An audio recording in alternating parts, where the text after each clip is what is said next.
हर हर महादेव साथियों, आप सभी का मेरे चैनल लव यू जिंदगी में तहे दिल से स्वागत है। आप सुन रहे हैं रचना वर्मा की लिखी कहानी तुम मेरी जिंदगी हो का 8वां भाग। आगे बढ़ने से पहले वीडियो को लाइक और चैनल को सब्सक्राइब करना मत भूलिएगा।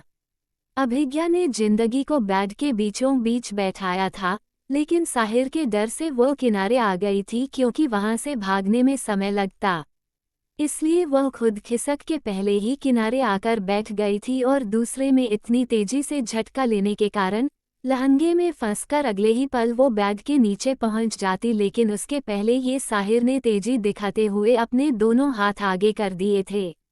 जिंदगी ने गिरने के डर से अपनी दोनों आंखें बंद कर रखे थे, लेकिन जब उसे चोट नहीं लगी तो उसने धीरे से अपनी आंखों को खोलकर देखा।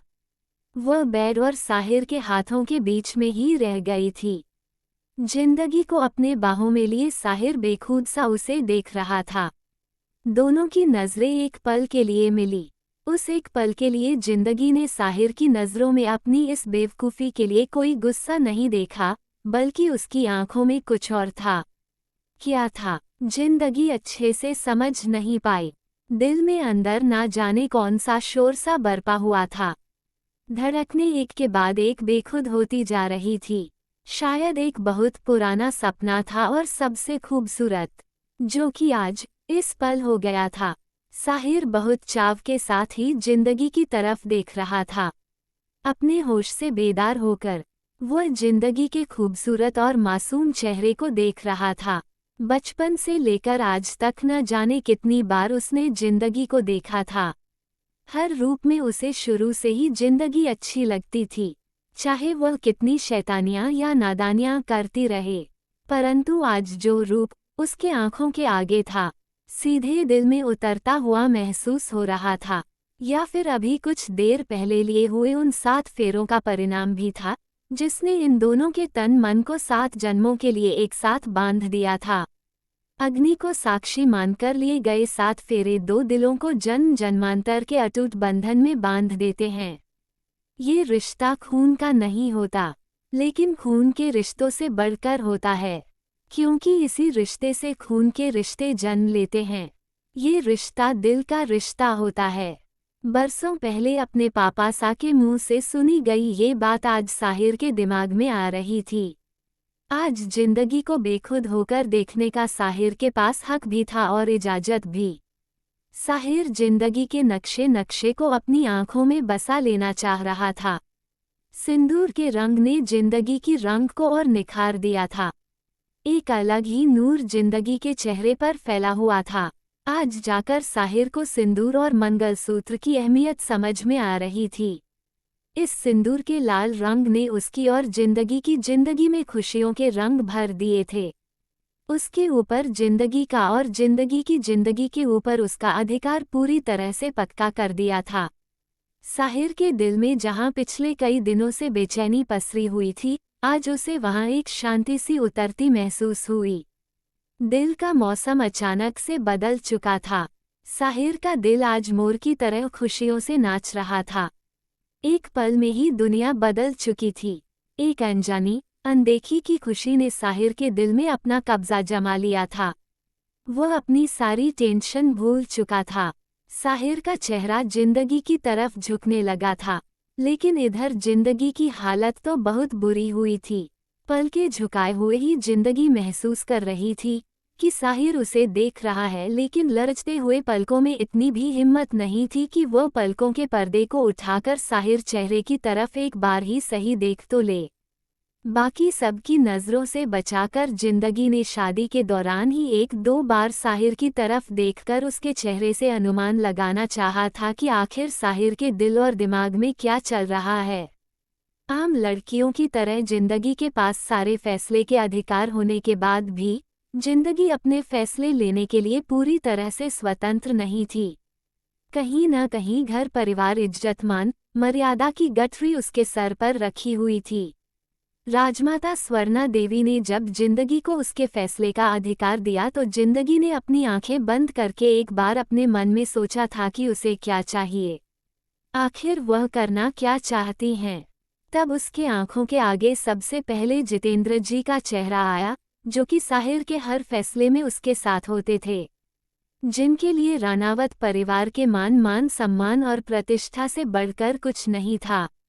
खुद उनकी जिंदगी भी नहीं, लेकिन जिंदगी के लिए अपने पापा की जिंदगी सबसे ज्यादा कीमती थी।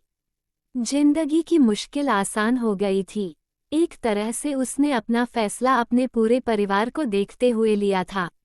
इतनी तो समझदारी उसके अंदर थी कि उसके मम्मी पापा उसका बुरा कभी नहीं चाहेंगे। अगर मम्मी पापा ने साहिर के साथ उसे इस रिश्ते में आगे बढ़ने के लिए चुना है, तो सही ही सोचा होगा। जिंदगी को अपने मम्मी पापा के फैसले पर भरोसा था। पूरी शादी के दौरान उसका दिमाग इन्हीं सब चीजों में उलझा हुआ था। हर एक फेरे के साथ बढ़ते हुए उसके कदम उसे बहुत कुछ सोचने के लिए मजबूर कर रहे थे। दिमाग हर फेरों के साथ बचपना छोड़ रहा था, तो दिल के अंदर बेचैनी हो रही थी। उसे समझ में नहीं आ रहा था कि आखिर उसे हो क्या रहा है, और इन्हीं सबके बीच में उसने साहिर को भी देखकर अंदाजा लगाना चाहता कि जैसा उसे महसूस हो रहा है क्या वैसा ही साहिर के दिल को भी महसूस हो रहा है।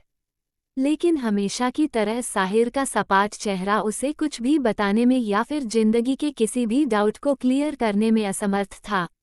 हर फेरे के साथ जिंदगी की दिल साहिर की तरफ बढ़ता जा रहा था। 7 फेरों के 7 वचनों ने जिंदगी को साहिर के साथ एक मजबूत बंधन में बांध दिया था।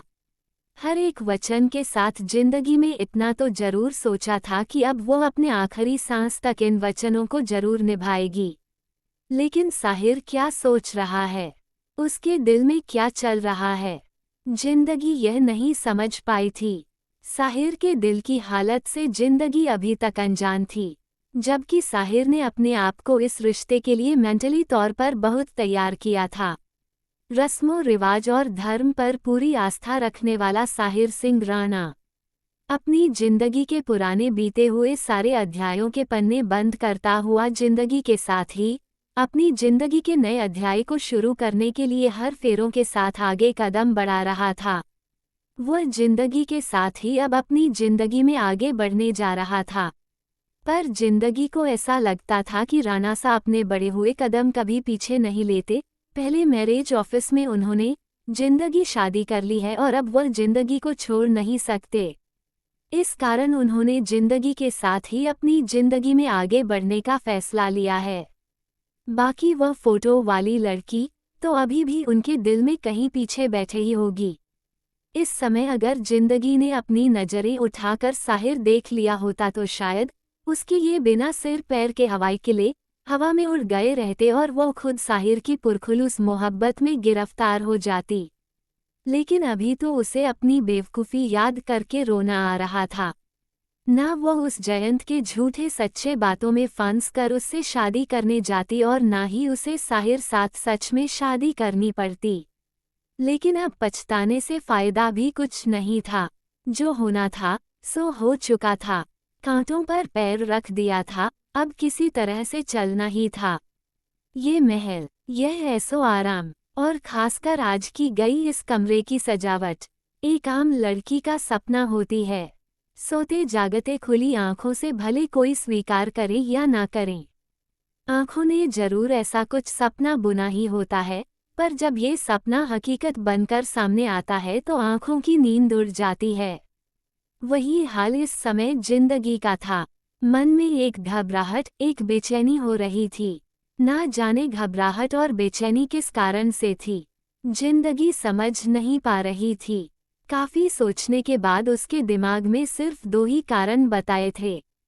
पहला, शायद साहिर को आपने इतने नज़दीक पाकर, क्योंकि साहिर की दमदार पर्सनैलिटी को देखते ही जिंदगी के सारे शब्द कहीं खो जाते थे। और दूसरा, अभी जो बेड पर से गिरने वाली थी अपनी उस बेवकूफ़ी को याद करके कि निश्चित ही अब साहिर का गुस्सा उसके ऊपर फूटेगा। और साथ में जिंदगी को ये भी महसूस हो रहा था कि साहिर की नज़रें उसके चेहरे के ऊपर जमी हुई है। साहिर के इस तरह से देखने पर जिंदगी खुद को अनकंफर्टेबल महसूस कर रही थी और ऊपर से इस वक्त उसके बाहों में थी।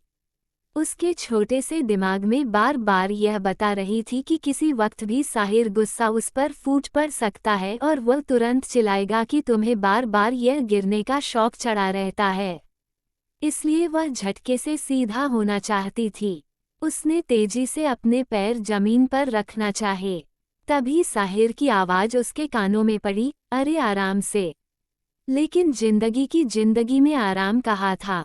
उसे तो हर काम की जल्दीबाजी मची रहती थी।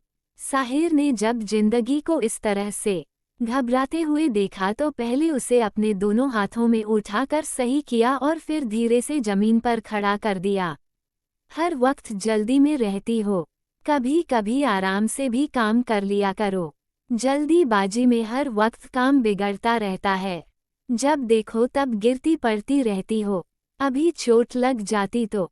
साहिर ने कहा, पर जिंदगी से के होठों से कोई आवाज नहीं निकली। दिल की धड़कन बेकाबू होकर बिखर रही थी, जिसने उसके वजूद को भी कंपा कर रख दिया था। शायद साहिर की नज़दीकियों का यह असर था, या फिर दिल में बिखरे डर का। जो भी हो, वो बस सर झुकाए अपने हरकत पर शर्मिंदा थी।